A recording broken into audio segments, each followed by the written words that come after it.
الله الرحمن الرحيم السلام عليكم ورحمة الله وبركاته كلنتو وعنو ونكسن الداوديال كسو دوادا قصدنا مانتي ونوغا هلينو أرين سوين اتابانيسا قلبيدينا عنا فيلي إناد كغبوغتان شيكو عشر سوين لوغو قادا كارو تاسو قفل بأو قوان غارتا آخر كالنتيجة دا يدحليسو أي نوسي شيغيسا إنونا قيحيسا كوران haddii qofkii dunida aad ugu jecleed oo kaa tago adiga oo go'aansaday inaadan murugada ku dhex lumin balse aad buur u jabiso dartiis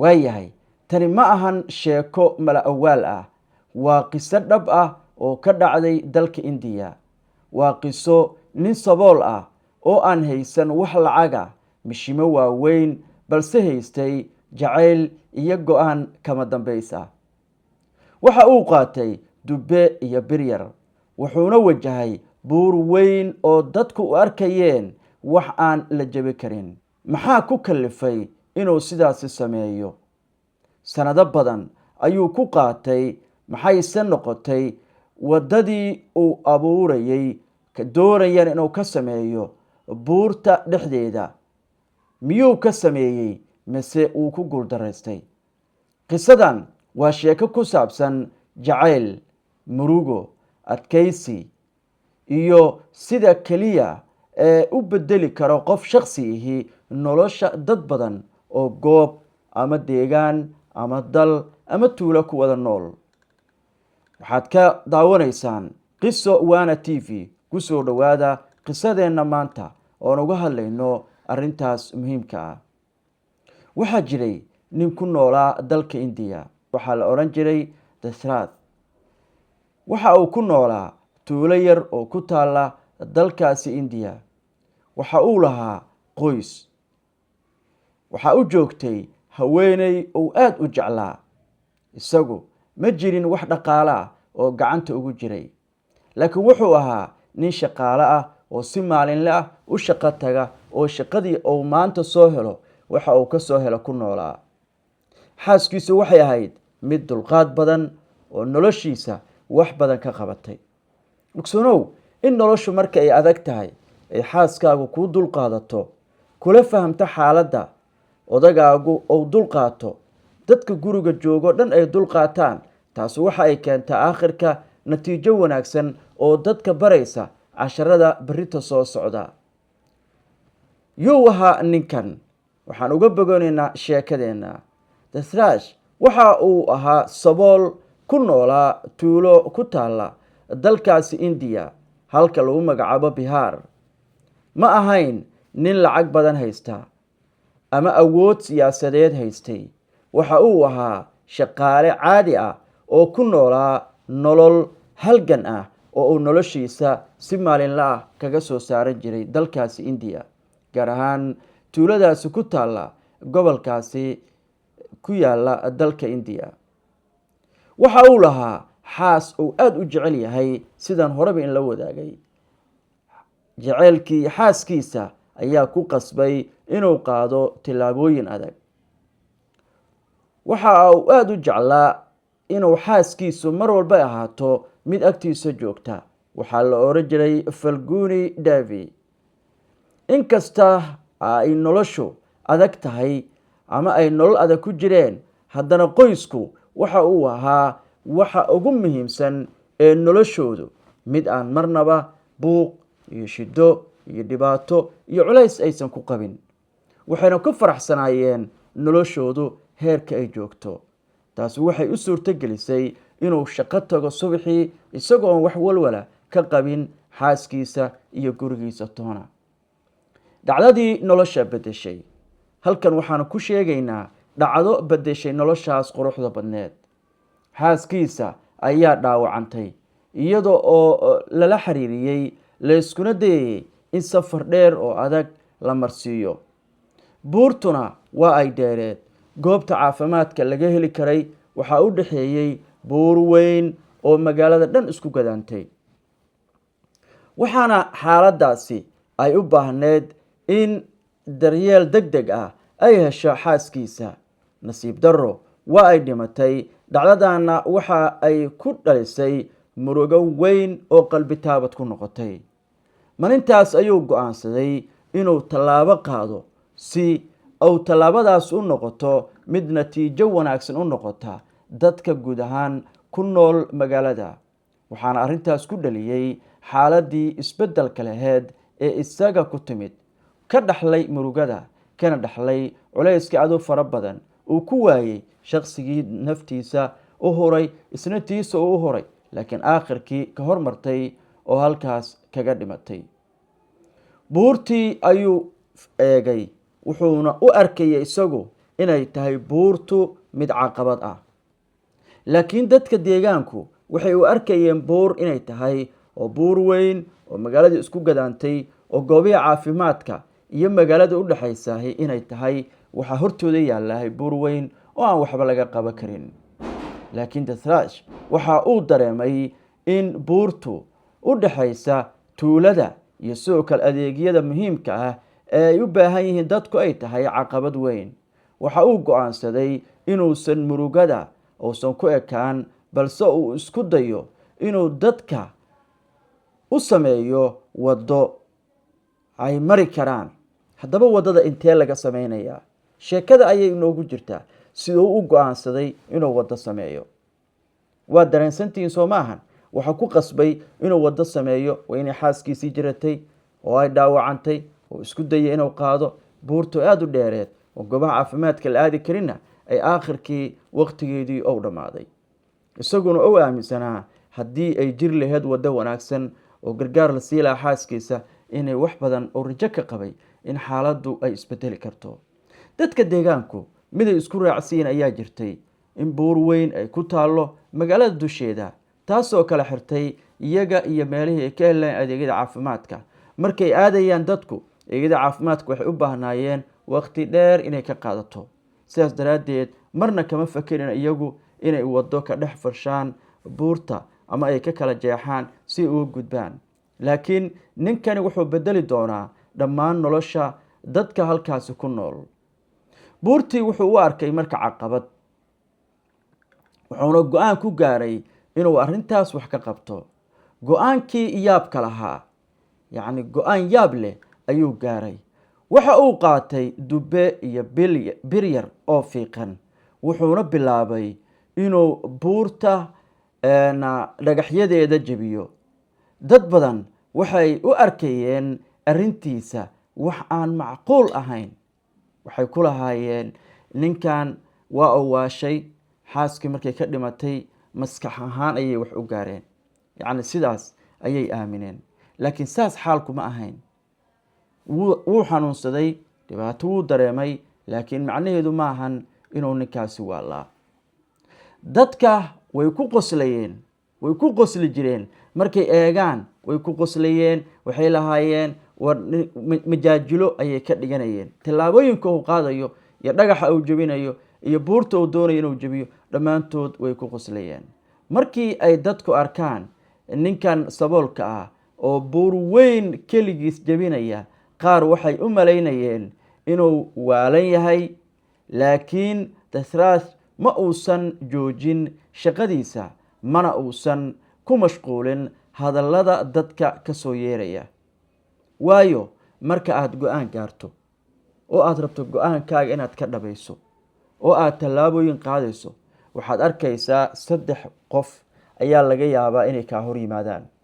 qofka midii waxay ku leedahay tilaabo fiican ayaad qaaday, hawsha aad wadana waa fiican tahay, hore ugu soco. sida caadiga ah qof ayaa ku imaanaya wuxuu ku leeyahay waxa aad dooratay inaad doorato ma ahayn, ma ahan midaan natiijo ku gaarayso, yacni niyad jabin xooggan ayuu kugu sameynaya.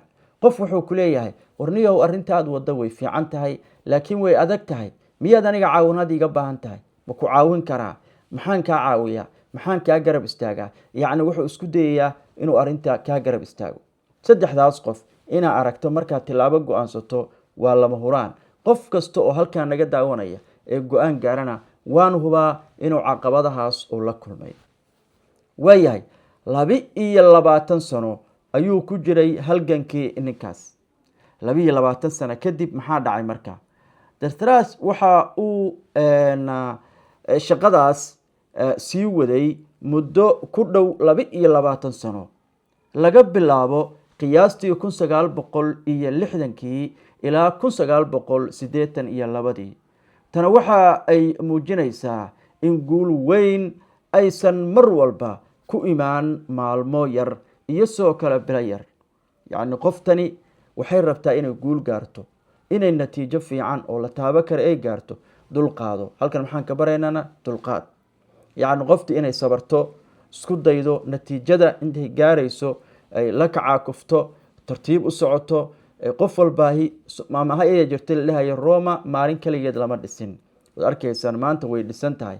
yacni Roma waxay u taagan tahay dhammaan nolol kasta ee qurxoon maalin kaliya lama dhisin. aslanna ma jiraan wax hal maalin ku bilowda. way dhici kartaa inay jiraan wax hal maalin ku baaba'a, laakiin wax hal maalin ku bilowdahi ma jiraan. wax walba si tartiib ah ayay u soo bilowdaan, kadibna meel ayay isugu tagaan. meeshaas ayay natiijaduna aakhirka lagu qiimeeyaa.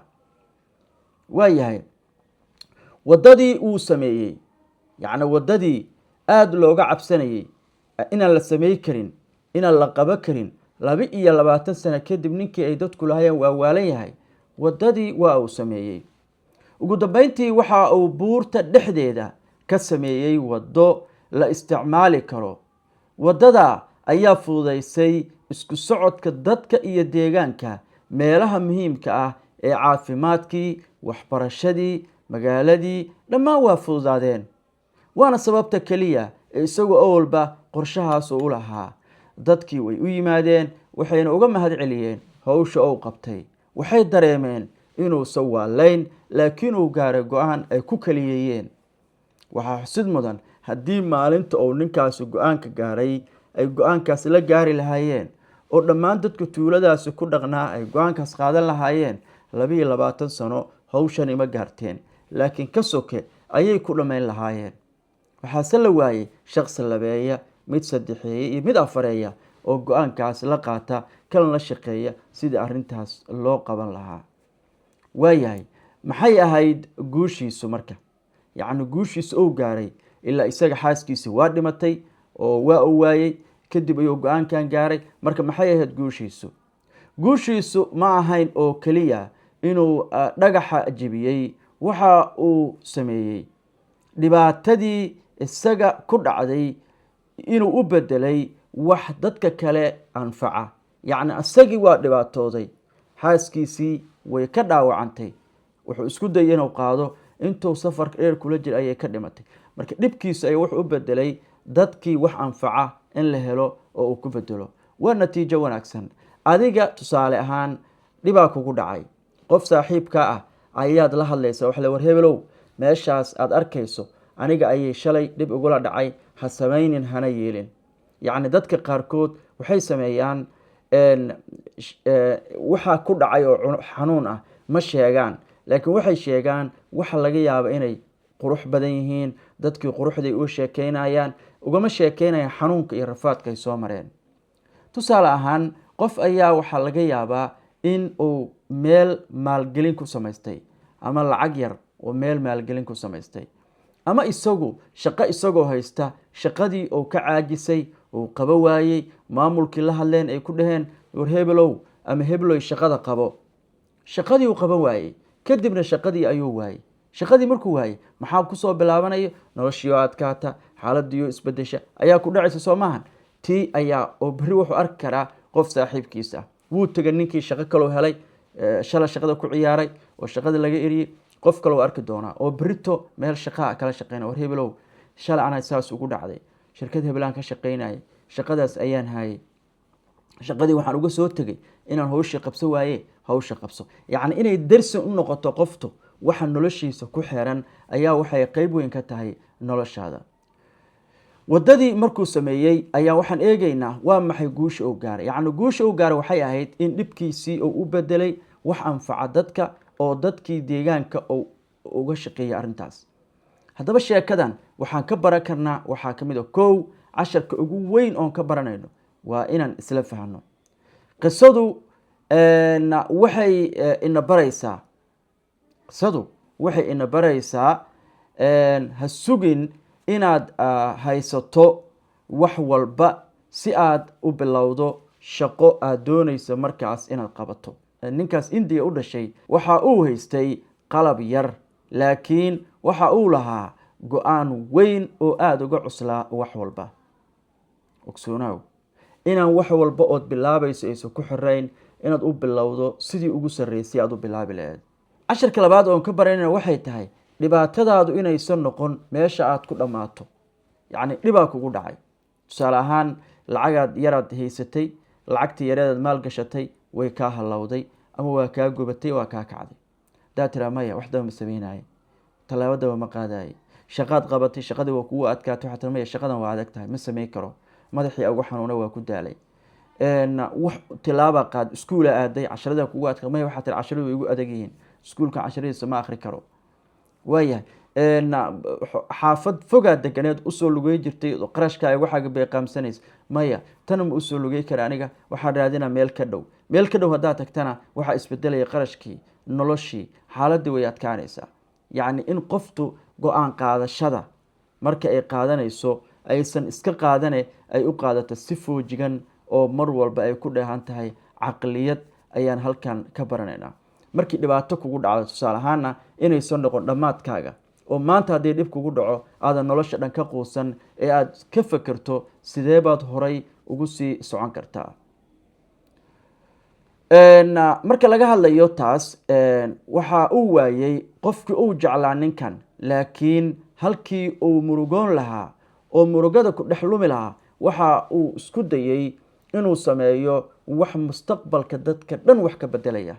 yacni magaaladiisii wuxuu u sameeyey buurtii oo kala jaray, 22 sano kadib waddo ayuu falay. waddadaasna waxay qeyb ka qaadan kartaa nolosha dadkii iyo mustaqbalkii iyo horumarkii dadka deegaanka, wayna bedeshay. dadkii shalay u arkay inuu waalan yahana maanta waxay u arkaan nin caqli badan, daki ah, si wanaagsan wax u garanaya, dadkiisa u dhimriyey, go-aan ku qaatay, casharkii ku dhacay ummadda uga faa'iideeyey. sidaas ayay u arkayaan.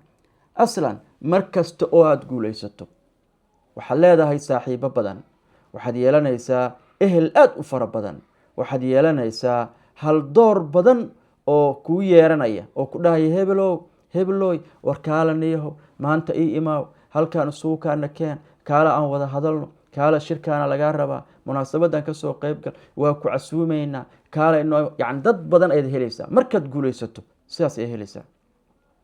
ma guul daraysatay oo guuldaro ma kugu dhacday, dadka kuugu dhowaa ayaa kaa tegaya. dadka kuugu dhowaa way kaa fogaanayaan, waxay aaminsan yihiin inaad mar walba noloshooda iyo adiyo noloshaadu ay noloshooda ku tiirsan tahay oo aadan adigu ka maarmin, laakiin iyagu ay kaa maarmaan. oo sababtay tahay adigu hadda wax manfaca oo lagaa helaya ma jirto, laakiin iyagu waxay aamineen inay dadaalkooda ka mira dhaliyeen, adiguna kaagii aad ka gaabisay. sidaas daraaddeed mar walba waxay ku arkayaan qof liita, qof hooseeya, qof aan macno lahayn ayay kuu dareemayaan. marka isku day adigu inaad noqoto qof macno leh. isku day adigu inaad ka shaqayso sida ugu wanaagsan ee qofka bini aadamka uu ku noqon karo mid wanaagsan. taasna cashar ha kuu noqoto oo noloshaada maalin maalinta ka dambeysa ha kuu noqoto waxaad ku cibro qaadato. waayahay weli waxaan sii wadaynaa sheekadeenna. waxaad kala socotaan qiso wana t v.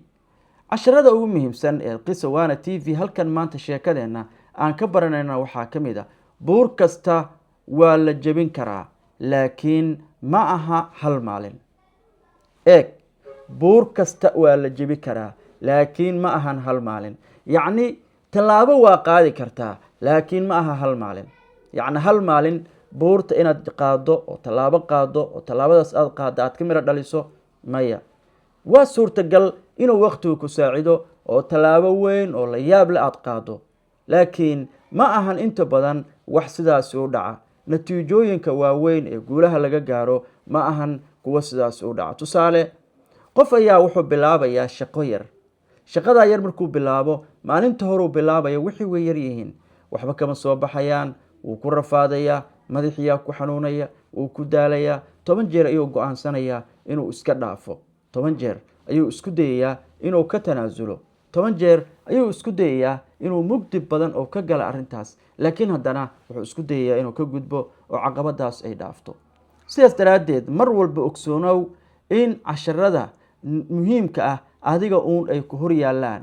marka buur kasta waa la jebin karaa, laakiin ma ahan hal maalin.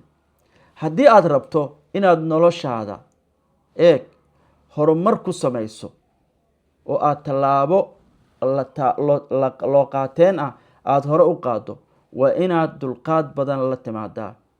ku bilaaw wax yar, ku celceli, dulqaado oo ha joojin maxaa la lahaa jidka aad mar kasta aad dadaalka ku sameynayso. dadka kale yaysan waxba kaa wareerinin ama waxba kaa dhuminin wadada. ogsoonow awoodaadu adiga ayay kugu jirtaa. yacni inaad natiijada gaarto, inaad ka dhabayso waxa aad rabto, adiga ayay kugu dhex jirtaa. yacni qof kale oo arrintaas ay tahay inay kaala shaqaynayso ma jirto. tusaale ahaan oo kale, qof saaxiibka ayaa la hadashay, waxaa ku tiri hebelow waxaan u baahanahay waxaas iyo waxaas inaad iga garab istaagto. wuu ku saacidi doonaa.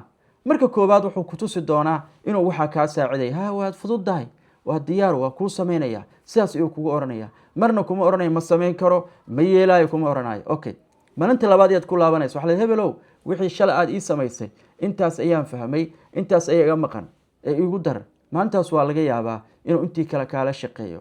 maalin saddexaad ayaa laabanaysa, waxaa hebelow arrintii aad ii sheegtay qaybtii hore iyo qaybtii dambe waa fahmay, laakiin qaybtii sidaan fahmi laaya. waxa ugu horreeya ku dhihi doona waxay tahay, haye waa diyaar, waa ka shaqaynaynaa, howl yaraan ku jiraa, waa kuu soo laabana, iga warsug. iga warsugtaas waxay kugu qaadan doontaa waqti badan, waxay kaaga baahan doontaa dulqaad badan, waxay ku nacsiin doontaa saaxiibkaa, waxaad ku weyn doontaa wax badan ood islahayd waad helaysaa. dadka waxaa kugu fiican.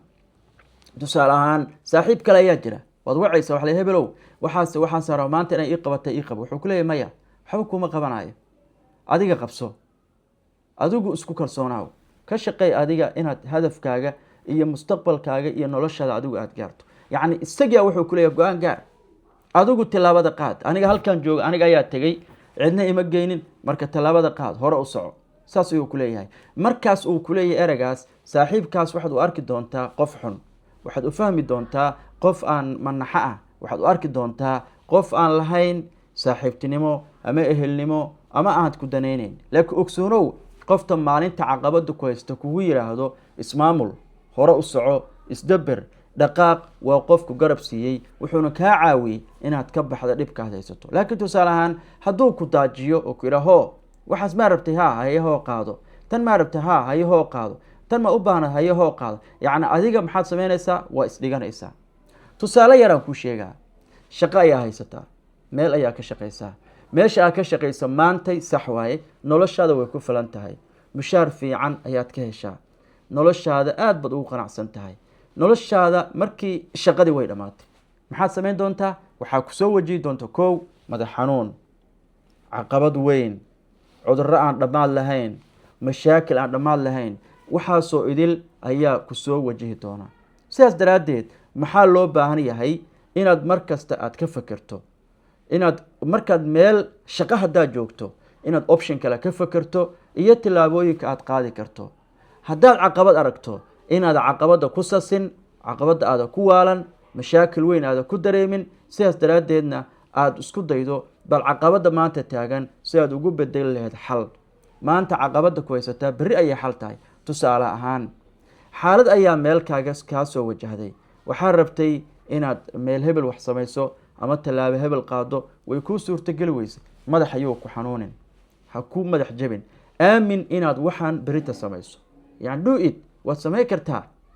tomorrow samee, maanta samee, saacadda soo socota samee. hadday ay saaka inaad 1 saac samayso ood samey weysay, 2 saac samee.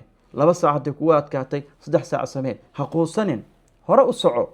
cidnana ha aaminin inaad ku tiirsanaato. mar kasta ood aaminto inaad adigu awoodaada isticmaasho, rabbina tala saarato, waxaa kuu fududaan doonta inaad hore u socoto.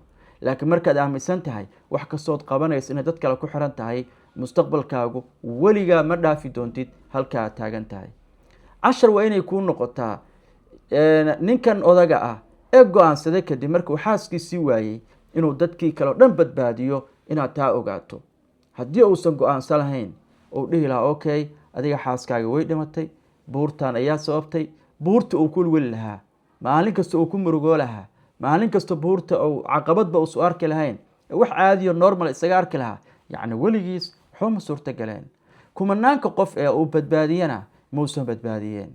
marka waa inaad muhiim tahay inaad fahamto mar walba waxa ku hor yaalahay waa cashar, waxa ku hor yaalahay waa cibro qaadasho, waxa ku hor yaallo waa arrin muhiim ah oo qof kasta ay u baahan tahay inay wax ka barato. sideedaba qisooyinka dhacaya, tusaale ahaan haddii aad aragto qof noloshiisu ay aada u hooseyso, noloshiisu maanta ay lidato, ha aaminin inuu yahay qof xun, ha aaminin inuu yahay qof aan noloshan ka bixi karin. meeqaa maantay dadka warbixinaha halkan uu kula wadaagi doonay qisooyine, meeqaad aragtaan qof baahi badnaa, waxba aan haysan, dadka u hooseeyey ee maanta taajir ah oo maanta dhaqaale haysta. ma kula tahay kuwa maanta dhaqaalaha badan haystaahi inay shala ahaayeen kuwa dhaqaala ku dhashay? maya, waxay ku dhasheen degaan miyi ah oo baadiye ah oo qurac hoostiis hooyadeed xudunta laga yaabo in looga jaray waxaan la fahmi karin. xuduntii hooyadoodii ayaga markay dhashay ayaa laga yaabaa inaan qaab aan la fahmi karin looga jaray, weliba la waayo sakiintii looga jari lahaa ama agabkii kale ee maqas iyo wixii agabyadii lagu jari lahaa oo silac iyo saxariir lagu soo jaray. maanta isagu muxuu yahay? waa billionaire, billions ayuu maamulayaa. macnaheedu ma aha qofna lama dhalato waxan, waa inaad ogaato wax walba oo dunidani la gaaro inay tahay wax wanaagsan. maxaa loo baahan yahay marka? caqabad kasta oo ku qabsata u faham cashar, ha u fahmin waxaad ka cararto. maalinta caqabadahaaga aad u fahamto inaad ka cararto way kaa daba ordi doonaan caqabadu. laakiin maalintaad go-aansato caqabadaada ama culayskaaga caqabad a u fahamto oo aad hor istaag ku samayso oo tira no way, maanta kadib ma socon karo, halkan iga istaag, halkan ayaan ku joojinayaa, that is decision. waxay u baahan tahay inaad qaado decision maker noqoto oo hore u dhaqaaqdo oo step aada hawshaas aada u qabato. kulama aada go-aansato inaad si step ah khudwa ah arrintaa u samaysana waxay kuu suurtageli doonaa in natiijaduna ay si full ah kuugu soo xarooto. aslan ogaaw, natiijadu iyadu hal mar ayay kuu soo xaroonaysaa sida badan kama dambaysta midda ah, laakiin bilowga hore waa inaad marka hore leedahay limit gaaban. maanta ayaad shaqo qabanaysaa, ha ka filayn natiijo weyn, laakiin filo berrito inay gaari doonto natiijo fiican. waa tallaabooyinka ay qofku wax badan kaga baran karto sheekooyinka halkan aan ku soo gudbinayno. halku dhiga qisadeenna ee maanta aan soo gudbina maxay tahay? thrash waxa uu bilaabay dubayar iyo sidoo kale dhagax weyn inuu isku garaaco, laakiin waxaa buurta jebiyey ma ahayn xoogga dubaha, waxay ahayd adkaysiga iyo sidoo kale maskaxdiisa. saa hore baan kugu sheegay, dubayar ayuu soo qaatay iyo bir yaroo fiiqan. marka buurtan waxa jebiyey oo kala dhambalay ma ahan taas, xoog badan u lahaa ma ahan, buruska xooggiisa ma ahan, waxay ahayd waa go-aanka isagoo u gaaray. ogsoonow, go-aankaagu mar kasta waa mid buuro kala jebin kara, waana mid aad awood u leedahay inaad jebiso buur weyn oo cid jebi kartahay ay yar tahay. waa hagaag. fiiro gaara qisada ninkan waxaa jirta faahfaahin aan ku siiyey gudaha intaan ku jirnay oo siyaabo kala duwan aan uga hadlaynay ama aan u sharaxaynay si faahfaahsan oo sax ah. dhacdadani xaaskiisa marka aad eegto muuqaalka iyo qaabka ay u diyaarsaneed, waxaa si fiican aada uga dheehan kartaa ama ad uga baran kartaa in ay ku jiraan xaqiiqooyin wanaagsan si loo xaqiijiyo hadafka qoftu ay leedahay. adiga maxaad ka baran karta sheekadan? weli ma jirtaa wax aada u arkaysay caqabad, wax aada u arkaysay culays ood aakhirkii go-aansatay inaad jebiso? haddii jirta sheeko saasa ama wax adiga aada noocaasa samaysay, fadlan si aan uga faa'iideynay saaxiibada kale ee inagu xiran barta commentiga inoogu soo sheeg. waxaad inoo sheegtaa caqabada weyn ee hortaada taalay ee adigu aada go-aansatay inaad ka gudubto oo adigu aada dhaafto. aslan yacni caqabad kastana casharka laga barto waxa uu ku saleeyahay hadba qoftu sida ay u doonayso inay uga mara dhalayso. haddii adiga aysa caqabad kugu daawanaya kugu dhicin, bal aabbaha weydii, hooyadaa weydii, yacni culayska iyo mashaakilka iyo challengeska ka hor yimid intii uu noolaa. waxaad weydiisaa sidee baad u xallisay, sidee arrintaas hooyo ama aabe sidee baa arrintaas xalkeeda oo kuu noqday. waayahay, marna ha niyo jabin oo ha ku niyo jabin sheekooyinka iyo waxyaabaha culayska ah ee dadka qaarkood ay kuu sheegayaan. bal eeg, hadduu ninkani lagu magacaabo Dashraad oo ahaa lahaa nin qalbi jabaya, kow wuxuu qalbi jabi lahaa markii ay xaaskiisu dhimatay. macnaheeda maaha inuu fiyoo yahay, caafimaad qabo, qof dhammaan caafimaad qabo oo yahay, oo xaaskiisa inay dhimatay inaysa dhiman ay u simatay. ma ahan xaaskiisa inay dhimatay mausan rabin, bal waxaa niyadda ka gashay war haddaad maanta wada heli laheyd aada xaaskaaga ku qaadato way kuu badbaadi laheyd. tusaale yaraan iin sheegayaa, laga yaabo adiga inay ku dhacday ama qof kuu dhow oo ehelkaaga ay ku dhacday.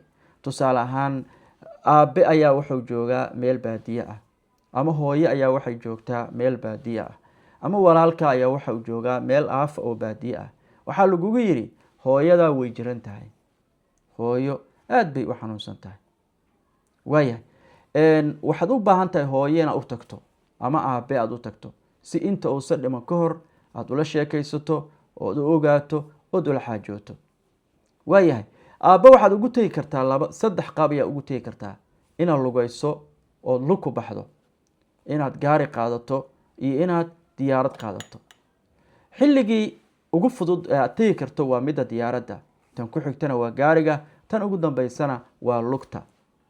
haddaba diyaaraddii waxaa lagugu yidhi ma la aadayo meeshaas, oo garoomadii diyaaradihii ka bixi jiray oo aadi jiray magaaladii ugu dhoweed ee baadiyaha aabbaha ku noolaa ayaa lagu yidhi maya, diyaarad waayahan ma jirto oo lama aadayo, basenjar uma hayno. caqabadii diyaaradda aada uga badbaadi laheyd si fudud sad aabba ugu tagto ama hooyo ugu tagto ama aada usoo qaadatood meel caafimaad fiican la u keento, halkaas ayay ku fashilantay. waayahay, waxaa lagugu yidhi baabuur ayaad raacaysaa. baabuurka wuxuu sii soconayaa 2 maalin, 3 maalin, 4 maalin, kadib ayaad tegi kartaa meeshii ay ku nooleed aabe ama hooyo. waayahay, go-aankii ayaad qaadatay, aakhirkii baabuurkii ayaad raacday. 2 maalin markaa saareed ayuu baabuurkiina kaa halaabay oo jidka ayuu kaaga halaabay. meelaad joogto ma lahan, aabba waa laga soo dayrinayaa ama hooyaa laga dayrinayaa. waxaad istiri alla ilaaha markaan lugtaada maal, maadaama gaadiid kale aadahayn, lugtaada maal. waxay kugu qaadatay inaad 5 maalin lugayso. maalinta 7aad ilaa maalin 8aadna aa u tagto waaridkii. wuu dhintay aabbaha, hooyana wayba dhimatay oo maantay ilaa 2 maalin ka hor ayay dhimatay intii aad waddada kusoo jirtay. adigu maadan ogaa karin oo taleefonka aad wadatay xataa wuu dab dhacay, wuu kaa damay, awoodna uma lahayn inaad ciddii la xiriirto. qof laga warhaya ma ahayn, adigana laguma sugi karin si aad u ogaato ood uga qayb gasho aaska. dawaayal maba lagu garanayn, taleefonkaagi meelaad joogto waa la waayey, meel xaalkaagaa la garan waayey. sidaas daraaddeed go-aan ayaa la qaatay. niyaddaada maxaa ku soo dhacaya? kow waxaa ku soo dhacaya, haddaad heli laheyd diyaarad, aabbo oo nool ama hooyo oo nool ayaa u tegi laheyd. laakiin laa qadar allah, ilaahay ma qadarin. okay, haddii aada baabuurkaagu imaan lahaa oo baabuurka uu socon lahaa, aabba shalow dhintay, adiga 2 maalin 3 maalin ka horaa imaan laheyd. marka dhibka waxaa kuu keenay inuusan baabuurkaagii uusan sidaa rabtay kuu keenin, ayaad niyadda gashanaysaa.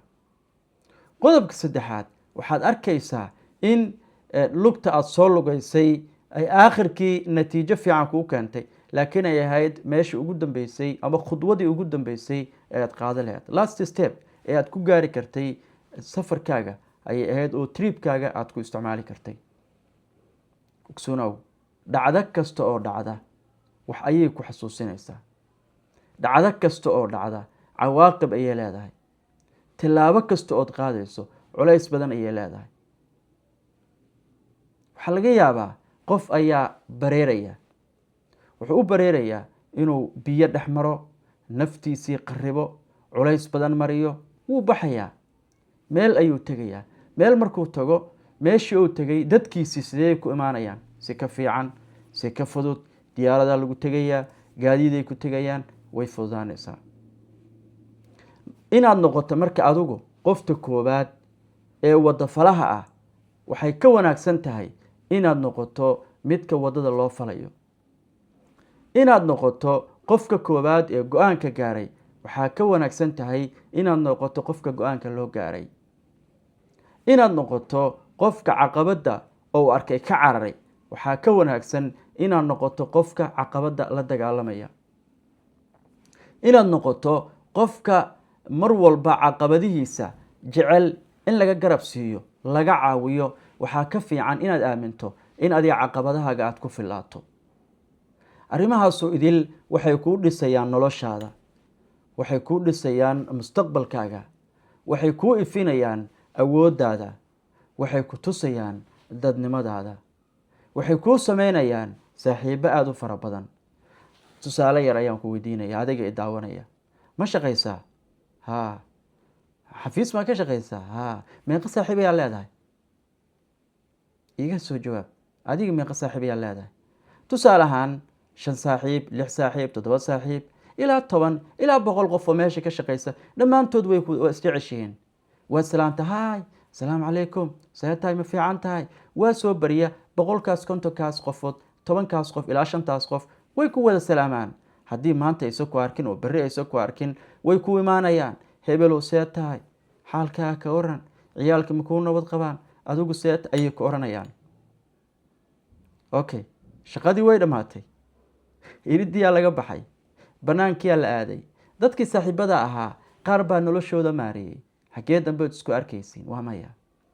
yacni dadka waxa isku hayaahay waa xayndaabka. xayndaabkaas ayaa isku haya. marba haddaad xayndaabka ka baxdo, go-aan qaadasho la-aan aad noqoto, qof wax matara aad noqoto, qof walbaahi way kaa dhaqaaqaysaa. ogsoonow, waxa lagugu qariibsado oo lagugu yiraahdo ha samaynin, guulnaf ma lahan, ha yeelin, ayaa aakhirka waxay noqon karaan wax qof kasta ay kugu ammaanto.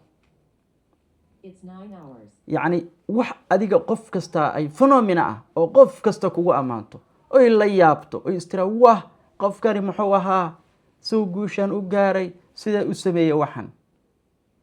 tusaale ahaan, dabaq dheer ayaad hoos taagan tahay. dabaqan adiga hadda hoos marayso, qof ayaa dhistay. shala muxuu ahaa? shala wuxuu ahaa xamaali tunka wax ku qaadaa.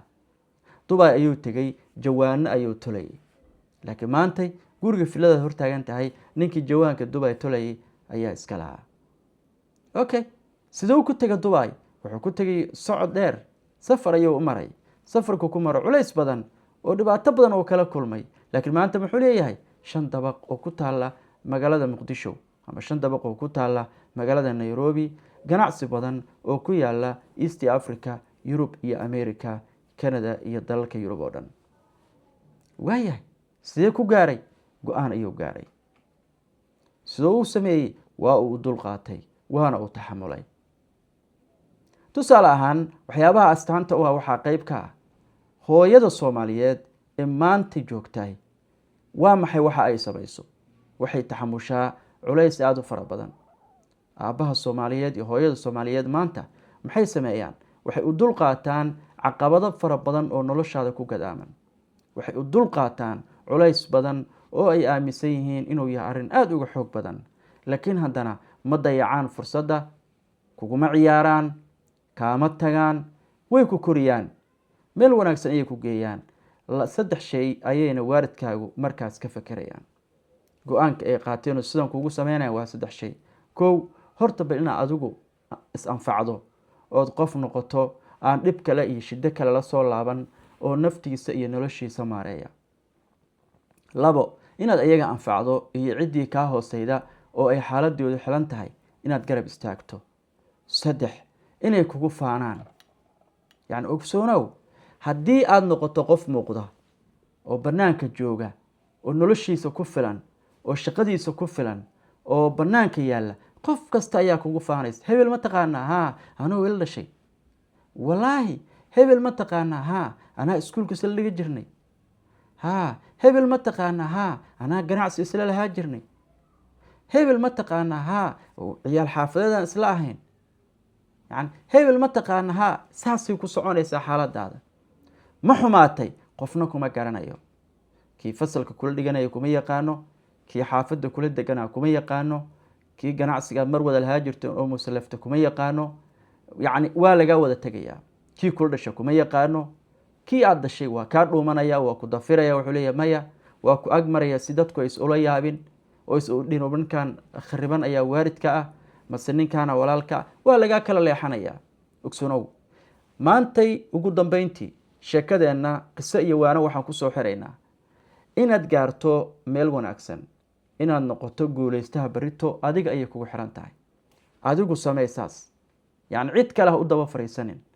qoftii maanta kugu tiraa I don't want to do that, waxba caqabad u arkin, do it. waad samee kartaa. adigu samee, adigu samee, adigu samee, adigu isku day, istajrubee, adiga go-aan ka qaado, taxamul. waad gaaraysaa halkaad u socoto, waxaad gaari doontaa meel aad ku nasan karto. aslan qoftu markuu hore ka ordo ood hore aad ka dadaasho oo ka dhidido, gadaal ayaad ka jiifan kartaa. laakiin markaad hore ka jiifato ood jiifkaaga camirato, gadaal ayaad ka ordi doontaa, weliba adigoon wax badan qaban karin. inta aad dhalinyaro tahay, intaad awood leedahay, intaad xoogga leedahay, intaad caafimaadka leedahay, fadlan hadda kac, go-aan gaar. sheekadan kadib cidna ha sugin, go-aan gaar. ninkaa buurta kala jeexay, buuraha ku hor yaalla ee caqabadaha kala jeex, waddo ka dhex falo. yacni waddo keliya ha u fahmin buurta. buurta kasta, caqabad kasta waa buur, waa adiga ku hor taalla. sidaas daraaddeed adaa lagaa rabaa inaad ka baxdo. laakiin culayska ku haysta haddii maanta lagaa qaado oo dad kale kaa caawiyaan, ogsoonaa weli buurtii waa ku hor taallaa. qofta maanta kaa caawinayana beri kuma caawin doono, wuxuu kaa tegi doonaa adigoo oon eed u qabsan karin, adigoo aan waxba weydiin karin, adigoo uu ku leeyahay war shalaba waan ku caawinayay, maanta waxba kaama caawin karo. dacwad xiran ayay noqonaysaa taas. sidaas daraaddeed qof kasta maxay tahay ballanteennu? inuu tallaabo hore u qaado, inuu go-aan gaaro, inuu mustaqbalkiisa isagu soo uga shaqayn lahaa oo maareeyo, inuusa cidna u daba fariisan, iskuna dayo inay noqoto tallaabo kastaahi mid isaga go-aankiisa ku imaanaysa. qisa waana t v waxaan si joogta halkan kula wadaagi doonaa qisooyinka ku saabsan go-aan qaadashada, horu socodka, horumarinta nafta, horumarinta jacaylkaaga, iyo sidoo kale dhammaan qisooyin ku xiriira jacaylka iyo nolosha ee halkan uga bogi doontiin. fadlan inuga soo biir oo subscribe, like iyo share na sii daawada. adigoo aad u mahadsan inaguna garab istaag inaan si fudud ku gaarno guusheenna. halkan ayaan ka wada bilaabaynaa. hadda aniga ayaa sidaan ku samayn rabaa, inaan guul gaara ayaan rabaa. guushana maxay ku xiran tahay inaad gacmihiin ugu garab istaagtaan, rabbina aan u tala saarto. waana mahadsantiin daawadayaal. soo dhawaada mar kale.